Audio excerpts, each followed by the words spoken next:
Mandibulise kuni bathandi bezemidlalo eMzantsi Afrika, ingakumbi kuni balandeli bebhola elikhulu ke laseMzantsi Afrika. Baphulaphuli ke lapha ndiza nemeko ke ethande ukuba nzinyanyana ngoba ke iyehle yanyuka apha kwinkundla zokuxhomana phakathi kweKaizer, yabalandeli beKaizer Chiefs ke kunye ke nebafana kunye noHugo Broos. Ndifuna ke ndive kuni ke nina bathandi, nani baxhasi ke bale channel, nani bathandi bebhola elikhulu laseMzantsi Afrika, into okubana nina nikweliphini icala, nibona njani ngale meko. Ngusanqe liyaxokozela ilizwe, abalandeli beKaizer Chiefs ke bafungile abanye bathi bona ngeke bayisupport bafana bavuyiswa into okubana kwa iZimbabwe le ngendlela edlale ngayo, idlale kakuhle kakhulu into okubana ke yenze sure uba ibafana iphumelele. Sebefune ngoku iRwanda igqibezela umsebenzi, ibafana ingadluli. Abanye ke endicinga uba ke ngabe-Pirates nabe-Sundowns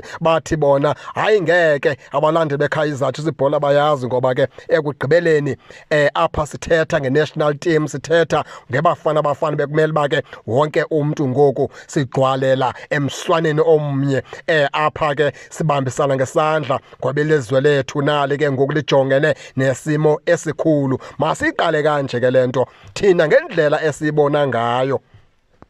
Lento yoniwa nguHugo Broos.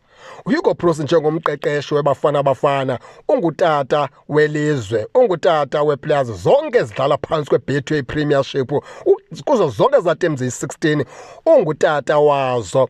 Awukwazi uma entungo njengomqeqeshi ke welizwe ugxeke iiplayers ke zeteam eyi-1 uphinda ude benegama elithi akho nenye ekudizevayo uba kwibafana ngendlela eziweak ngayo, and kwale team bayidlalelayo iweak, ayinamdlalo, ayikakunikezi kwamdla uthi uyibukele nje akucaki noba ibheko eliphina icala. Zezinye zezinto ke esezenze abalandeli beqela leKaizer Chiefs ke babe kule meko bakuyo. Ndiyeva ke ningabagxeka nina, nifuna ukubagxeka thina ngendlela esibona ngayo. Umqali walento nguHugo Broos. Hugo Broos lowo ke uqeqesha bafana abalandeli beKaizer Chiefs abazondanga bafana bazonde lo mntu uqeqesha ke bafana mhlawumbi bafuna into okubana kafeyile naye kwenza into okubana azibone into okubana ke ezinto ebezithetha zimjikela. Umzekelo, abalandeli beOrlando Pirates nabalandeli beMamelodi Sundowns bayahleka xa umqeqeshi ke webafana ethethe zazinto ke players eKaizer Chiefs, bayahleka futhi ke babona into irongo apho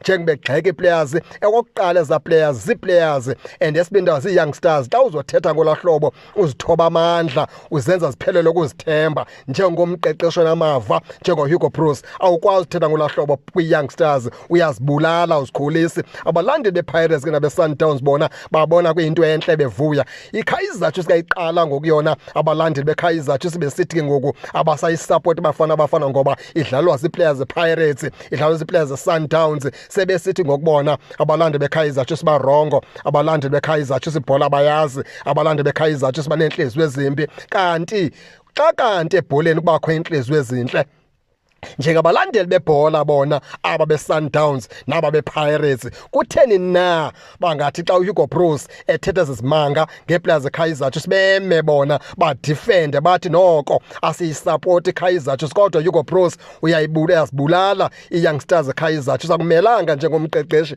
welizwe uthethe ngohlobo nengeplayers noba kasiyisupport iKaizer Chiefs, kodwa ngale ndlela uthetha ngayo uyazibulala uzakhi ezantwana zeKaizer Chiefs. Abakwazi kuyenza loo nto, basuke bahleke kube mnandi. Kodwa ngoku abalandeli beKaizer Chiefs xa bona besithi ke ngoku bahambisana netim edlala bafana ngoba isquad sidlalwa yiPirates nayiSundowns, bona ngoku bayaqala bathi abalandeli beKaizer Chiefs banentliziyo ezimbi, abalandeli beKaizer Chiefs abayazi ibhola. Kahle kumele kuthweni. Yiyo laa nto sithi thina umqali walento nguHugo Broos, and uyasazi isizathu esimenza enze le nto Kaizer Chiefs. Ngenye imini wawuma phaa ayithethe inyaniso, wathi ke ndandisenziwa into ethile, into ebanga uba ndibe ndithetha ngohlobo, ngoba akho mntu ngayibonela loo nto ukuthi uHugo Broos unengxaki neKaizer Chiefs. Akho team ingangabethwa ithatha iNedbank uphinde futhi uyigxeke, iwin games eziyi-4 zilandelelana uphinde uyigxeke, ukhipha loo team athatha iNedbank aphinde ukhipha loo team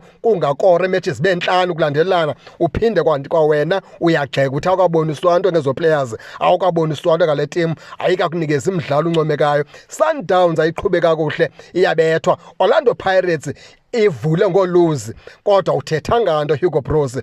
Iplayers Orlando Pirates ezinye zehlelwe iform kodwa uyaziqhubeleka uthi uyazithatha ngoba wenza into kubana zingahlelwa ukuzithemba. Umzekelo wathi uthatha umfuke ngiyambona iform yakhe bayiphansi kodwa uprotector yena angaluzi angaphelwa ukuzithemba. Kutheni lento ungenzi na kwezinye team ukwazi uthatha iplayer ebona apha kune talent qha ibethwa into beteam ayidlalelayo ayiperformi mandimthathe ndiprotect le talent yakhe ukwenza into umfana omdlahlala ezithembile nangona iteam yakhe ingaperform ngoba uthi wena Hugo Broos Kaizer Chiefs ayiperform ayidlali kakuhle. Isizathu sokubana ke sikwenze wento kubana ungasoze uthathe player pha kwiKaizer Chiefs ngomlomo wakho ke lo Hugo Broos asithetha into ingekhoyo asikusukeli zizinto ozithethayo ubonwa lihlabathi esisithetha into kubana uthi wena iKaizer Chiefs ayiperform kakuhle akho play deserver ukuba sesquadini pha ngumlomo wakho ke lo Hugo Broos into yakho imeme yakho iqalwe nguwe imele baphulaphuli ke ndifuna ke nani ke ningene nitsho into kubana niva njani nizeke ningakhohlwa usubscribe kule channel kuze ningaphoswa zezemidlalo endizanothulela zona kwixa elizayo kakuhle babukeli.